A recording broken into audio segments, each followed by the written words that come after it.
Assalamualaikum warahmatullahi wabarakatuh. Halo teman-teman, nama saya Aini Putri Alfajria dari Pendidikan Geografi 4B dengan NIM 1905710. Di sini saya akan memberikan sedikit materi mengenai tata kelola lahan pertambangan batu bara.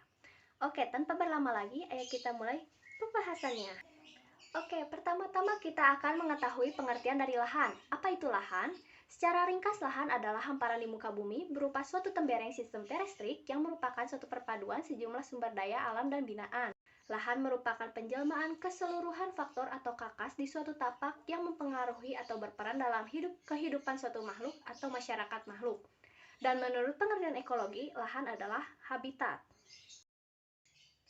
Semua sumber daya alam menjadi komponen lahan, yaitu atmosfer, pedosfer, bentuk muka bumi, geologi, hidrologi, dan biosfer. Sumber daya binaan adalah hasil rekayasa manusia pada masa lampau atau pada masa kini.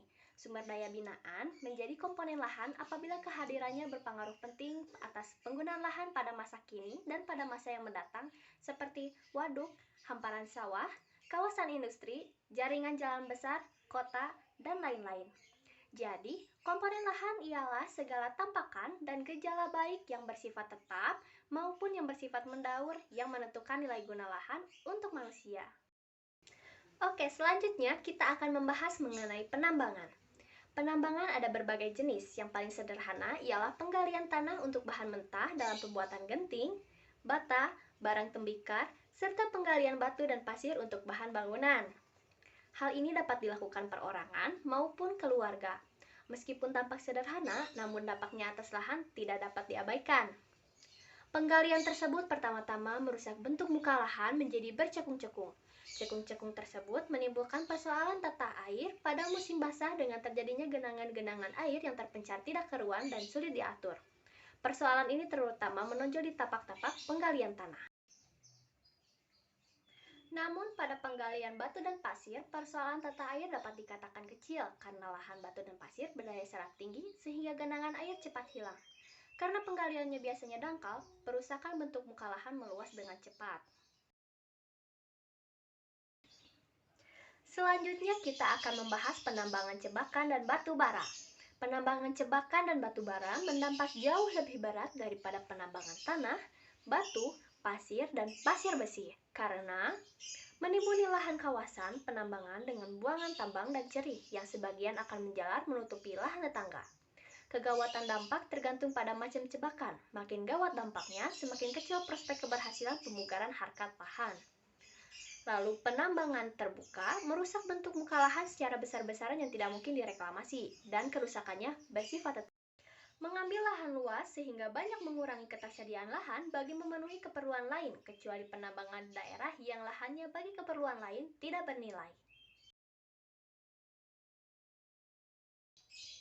Oke teman-teman, selanjutnya kita akan membahas mengenai lahan kritis. Suatu lahan dinilai kritis apabila lahan berdaya guna piasan atau bawah piasan menurut ukuran fungsi, kegunaan, dan ciri. Fungsi menyangkut kinerja alami yang berkenaan dengan lingkungan. Kegunaan menyangkut kinerja produksi berkenaan dengan penghasilan bahan berguna, baik dengan menyerap sumber daya alami maupun dengan menciptakan sumber daya binaan.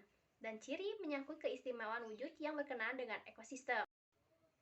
Kepiasan atau kebawah piasan lahan yang diakibatkan oleh salah guna oleh manusia menyangkut peningkatan erosi, sedimentasi, banjir atau kekeringan, perusakan keadaan fisik, kimia, dan atau biologi tanah, penimpangan neraca air dalam tanah, perusakan bentuk muka lahan, penurunan keanekaragaman hayati, dan juga pencemaran tanah serta air.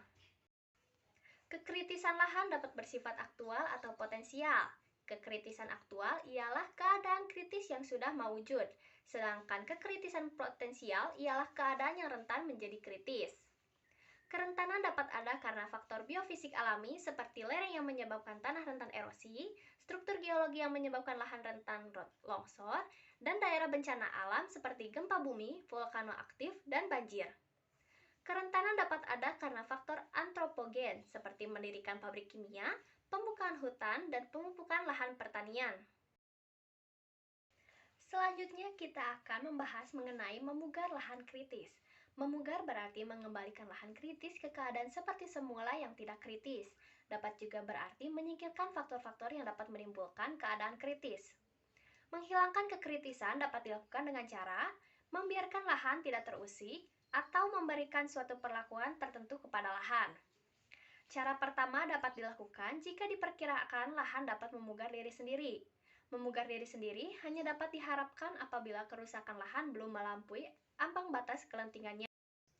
Nah, untuk cara yang kedua, diperlukan apabila kerusakan lahan telah melampaui ambang batas kelentingan lahan. Cara kedua dapat digabungkan pada cara pertama untuk mempercepat pemugaran diri sendiri.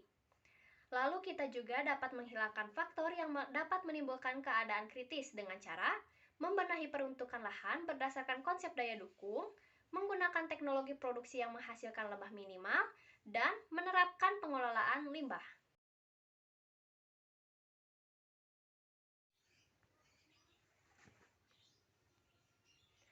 Selanjutnya kita akan membahas mengenai pemugaran lahan bekas tambang. Dalam pemugaran lahan yang terkena dampak berat, dikenal dua upaya yang berurutan. Upaya pertama disebut reklamasi, yaitu mengembalikan daya guna lahan yang telah hilang atau membuat lahan yang tidak berdaya guna menjadi berdaya guna. Tindakan reklamasi digunakan untuk menghilangkan atau menyembuhkan kerusakan. Upaya kedua disebut ameliorasi, yaitu meningkatkan daya guna lahan, dan tindakan ini ditujukan untuk memperbaiki mutu lahan setelah kerusakan berhasil dihilangkan atau disembuhkan.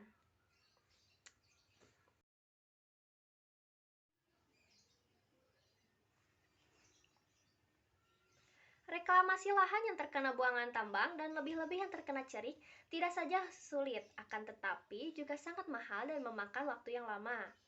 Reklamasi pertama-tama ditujukan untuk memantapkan timbunan buangan tambang dan cerih agar tidak bergerak meluas. Untuk ini digunakan vegetasi penutup yang sekaligus dapat membangun kandungan bahan organik dalam buangan tambang dan cerih, serta mengurangi kandungan logam beratnya dengan menyerapnya ke dalam jaringan. Tentu saja harus dipilih tumbuhan yang tepat untuk menegangkan kandungan.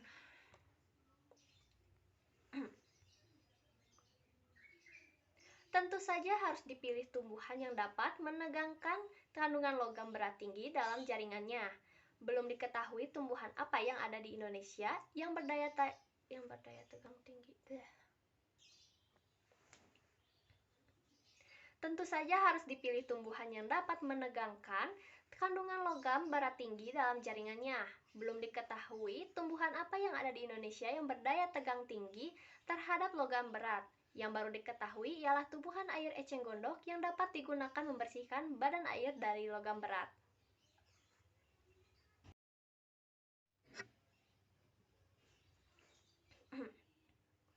Reklamasi lahan pasca penambangan perlu dirancang sebagai bagian tidak terpisahkan dengan rancangan penambangan. Dengan memadukan kedua kegiatan tersebut menjadi satu sistem kerja, kegiatan penambangan dapat diatur sedemikian rupa sehingga kegiatan reklamasi pasca penambangan menjadi efektif dan hemat biaya. Karena sudah diantisipasi dan ditata sejak awal, kebutuhan reklamasi dapat dibatasi dengan kegiatannya menjadi lebih sederhana.